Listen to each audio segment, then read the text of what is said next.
नमस्ते। पिछले कुछ वक्त में दुनिया भर में और भारत में भी काफी कुछ हुआ है। तो आज हम उन्हीं कुछ बड़ी और अहम घटनाओं पर एक नजर डालेंगे, ग्लोबल अवार्ड से लेकर हमारी अपनी राष्ट्रीय उपलब्धियों तक। तो सवाल ये उठता है कि वो कौन सी बड़ी घटनाएं थीं जिन्होंने हाल ही में दुनिया पर अपनी छाप छोड़ी है। चाहे वो अंतर्राष्ट्रीय सम्मान हो, खेल हो या फिर राष्ट्रीय विकास की बात हो। चलिए एक एक करके इन्हें समझते हैं। तो चलिए सबसे पहले बात करते हैं अंतर्राष्ट्रीय सम्मान और डिप्लोमेसी की दुनिया की।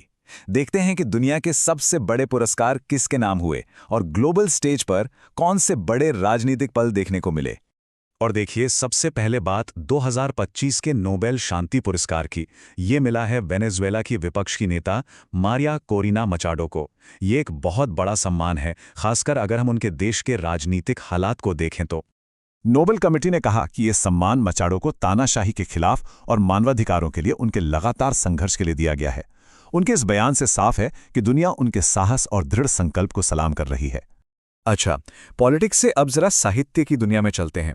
साल 2025 का बुकर प्राइज फॉर फिक्शन, जो कि लिटरेचर के सबसे बड़े अवार्ड्स में से एक है, वो मिला है डेविड सॉजली को उनके नॉवल फ्लैश के लिए।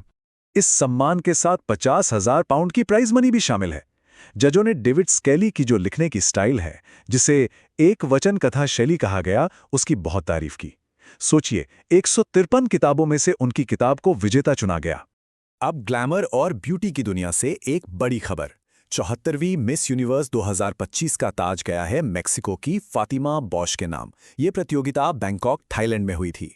लेकिन फातिमा बोश सिर्फ एक ब्यूटी क्वीन नहीं है, वो सस्टेनेबल फैशन की एक बड़ी पैरोकार हैं और उन्होंने डिस्लेक्सिया और ADHD से अपने संघर्ष के बारे में भी खुल के बात की है, जो कई लोगों के लिए एक बड़ी प्रेरणा है।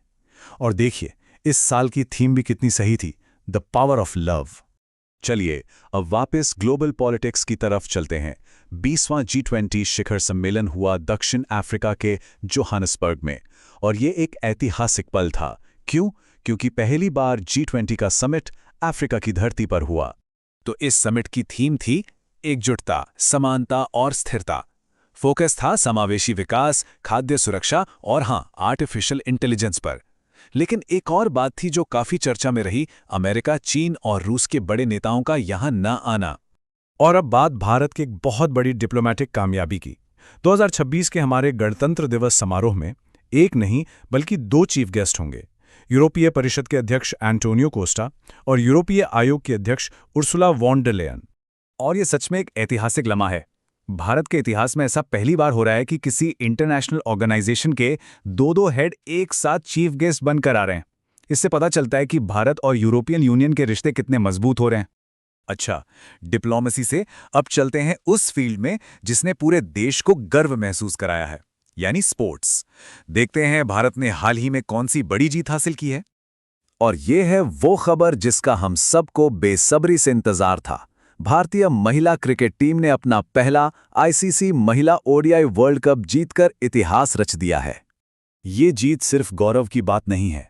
टीम ने 39.55 करोड़ रुपए की जबरदस्त प्राइज मनी भी जीती है। ये दिखाता है कि विमेंस क्रिकेट को अब कितनी तवज्जो मिल रही है। फाइनल में क्या हुआ? कप्तान हरमनप्रीत कौर की लीडरशिप में टीम इंडिया ने साउथ अफ्रीका को 52 रनों से हराया। क्या शानदार परफॉर्मेंस थी, जिसने उन्हें वर्ल्ड चैंपियन बना दिया। तो ये तो हुई जीत की बात। अब आगे क्या? अगला बड़ा क्रिकेट इवेंट है 2026 का मेंस T20 वर्ल्ड कप, जिसे भारत और श्रीलंका मिलकर होस्ट करेंगे। और फाइनल होगा अहमदाबाद में। तो एक्साइटमेंट तो अभी से शुरू हो गया है। तो स्पोर्ट्स के बाद अब अपना फोकस भारत के अंदर की कुछ जरूरी घटनाओं पर लाते हैं। इसमें पर्यावरण से लेकर नेशनल सिक्योरिटी तक के बड़े डेवलपमेंट शामिल हैं। 94, ये नंबर याद रखिए। भारत के लिए पर्यावरण के क्षेत्र में ये एक बड़ी उपलब्धि है। हाल ही में एक नई साइट के जुड़ने के बाद देश में अब कुल 94 रामसर साइट्स हो गई हैं। और ये नई साइट कौन सी है? ये है बिहार की गोगाबील झील, जो एक बहुत ही खूबसूरत गोखुर झील है। इसके साथ ही बिहार अब तमिलनाडु और यूपी के बाद देश में तीसरे नंबर पर आ गया है। और अगर दुनिया की बात करें तो भारत अब UK और मेक्सिको के बाद तीसरे नंबर पर है। ये बहुत बड़ी बात है। एनवायरनमेंट की बात हो रही है तो एक और जरूरी दिन है 3 नवंबर, जिसे यूनेस्को ने international day for biosphere reserve के तौर पर शुरू किया है। और 2025 की थीम भी बहुत अच्छी है, लोगों और प्रकृति के लिए एक स्थायी भविष्य का निर्माण। और आखिर में बात राष्ट्रीय सुरक्षा की। ऑपरेशन त्रिशूल, ये एक बहुत बड़ा जॉइंट अभ्यास था हमारी सेना, नौसेना और वायुसेना का, जो पश्चिमी सीमा पर हुआ।